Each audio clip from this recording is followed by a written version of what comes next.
Most activewear refunds do not happen because customers change their mind. Most refunds happens because there is a small break in trust the moment that customers receive their order from you and once they touch the product. This is not necessarily something that is a huge defect. It doesn't have to be this huge thing. It can be a series of small things that stack up that create a disconnection between what the customer's expectation is to what the reality is. And on this episode, I'm going to give you the 6 biggest refund triggers based on my experience and what I've seen in existing brands and what you can do today to remedy them. So that way, when you come out with your first product set, you are not making these mistakes and you're making sure that you keep your refunds to a minimum.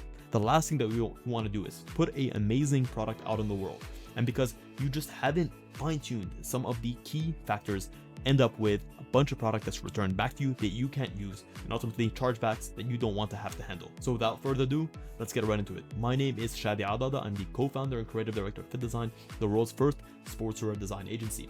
And we have literally helped thousands of brands go from an idea to a physical product in under 30 days. So what are these refund ideas or refund triggers? Well, we'll get right into it. Number 1 is going to be what they expect in terms of the fabric versus what they actually get. The fabric is the first thing that customers touch and feel.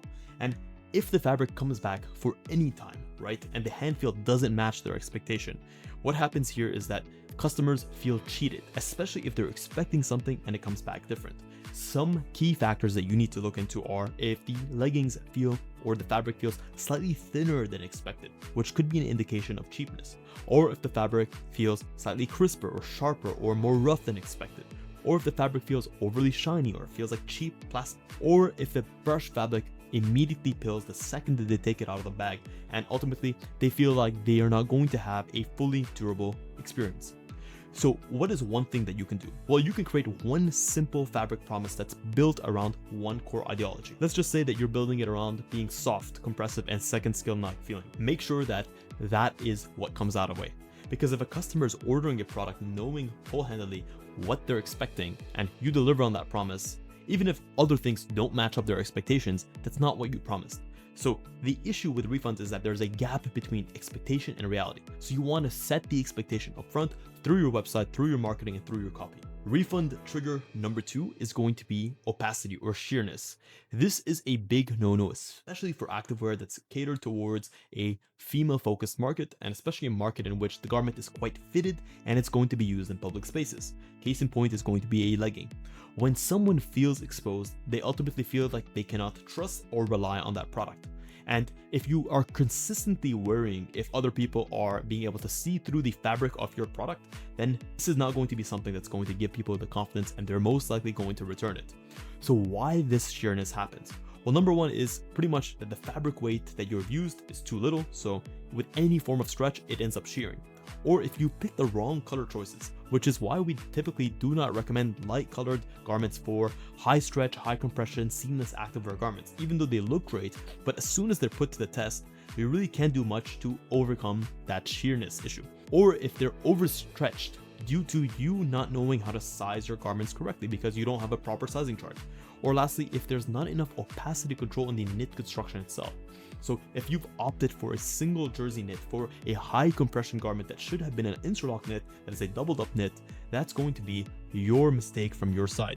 So take the time to understand what the end use of your garment is and develop the product and the fabric around that to make sure that you don't end up with the number 1 refund trigger for leggings, which is going to be sheerness.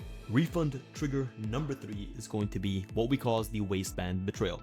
This can come in a variety of different formats. This can be if the waistband rolls over consistently because it's too high, or if the waistband digs into the waist because it's, let's just say the construction is too tight around the edge of the waist, which ends up causing this muffin top effect, or if the waistband just feels plain wrong and ultimately makes customers lose the trust in the product. Because the waistband is the center of the garment.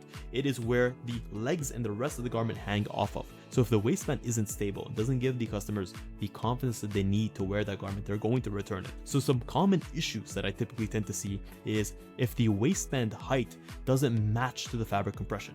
So if you have a overly compressive fabric and you have a very, very tall waistband, that's a lot of area of compression that you're stressing on the user, which is going to make the waistband uncomfortable, which is going to make it dig in all the wrong places, and ultimately it's going to make the customer feel suffocated. If you have a high compression waistband, then I wouldn't recommend a waistband that is taller than 3.5.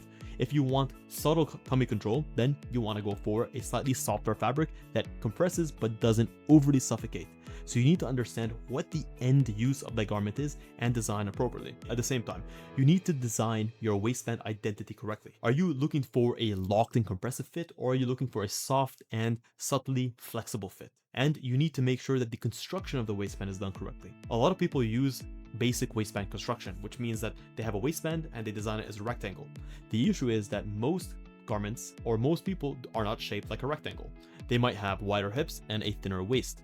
In this case, a tapered waistband or a curved waistband construction is going to be better because that accounts for the natural curvature of the body, and at the same time, it accounts for the fact that the hips are wider than the waist.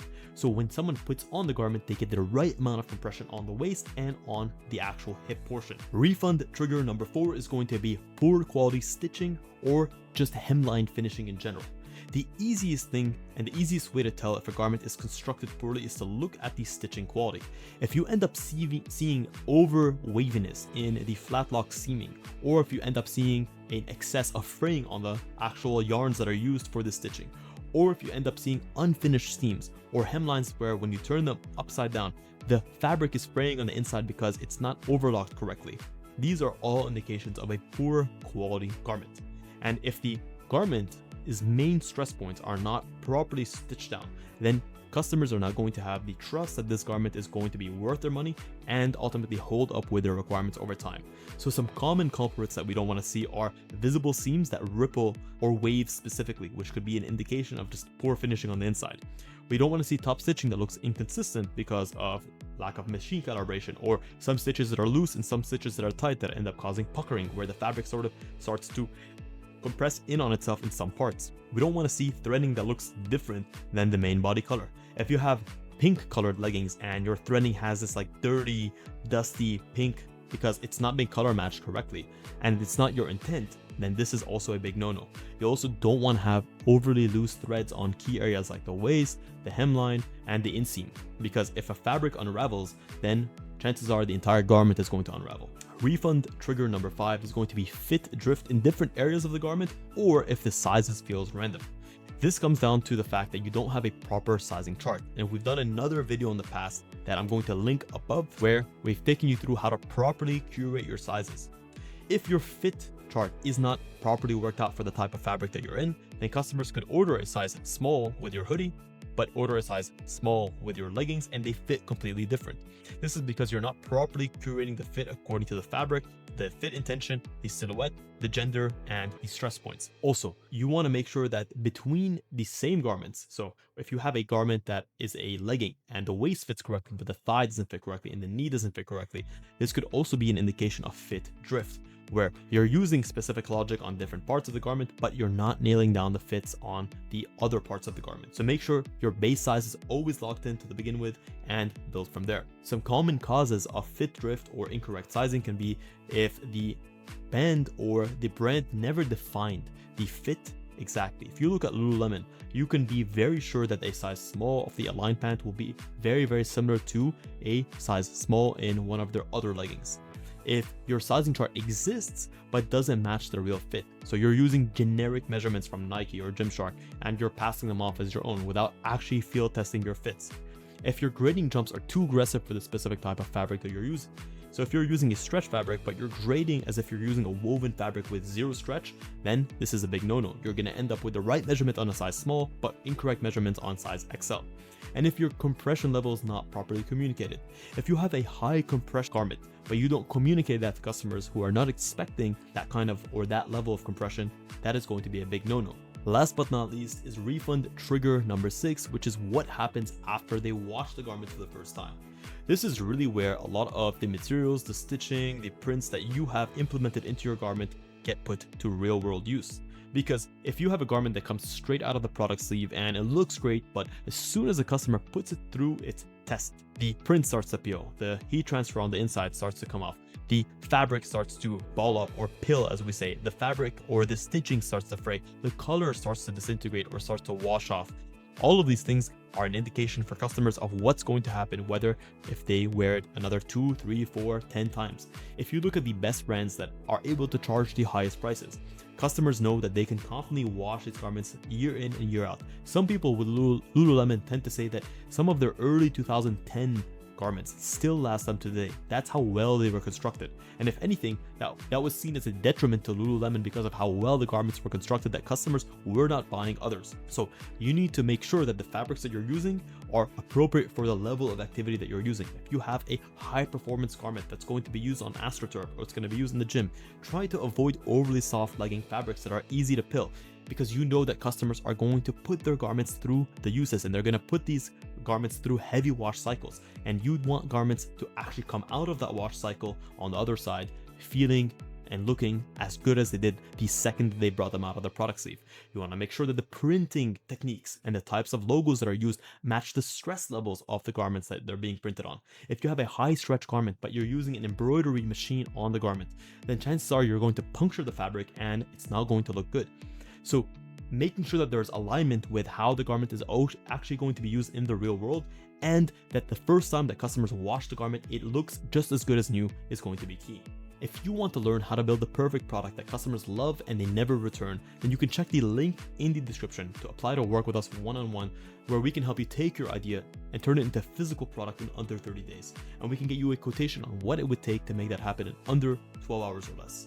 Guys, if you enjoyed this episode, please consider smashing a massive thumbs up. It really helps us out. It keeps us motivated to keep pumping out this content for you. And I say this from the very bottom of my heart. Thank you so much for tuning in to this episode of Fit Design TV. Until next week's episode, stay awesome.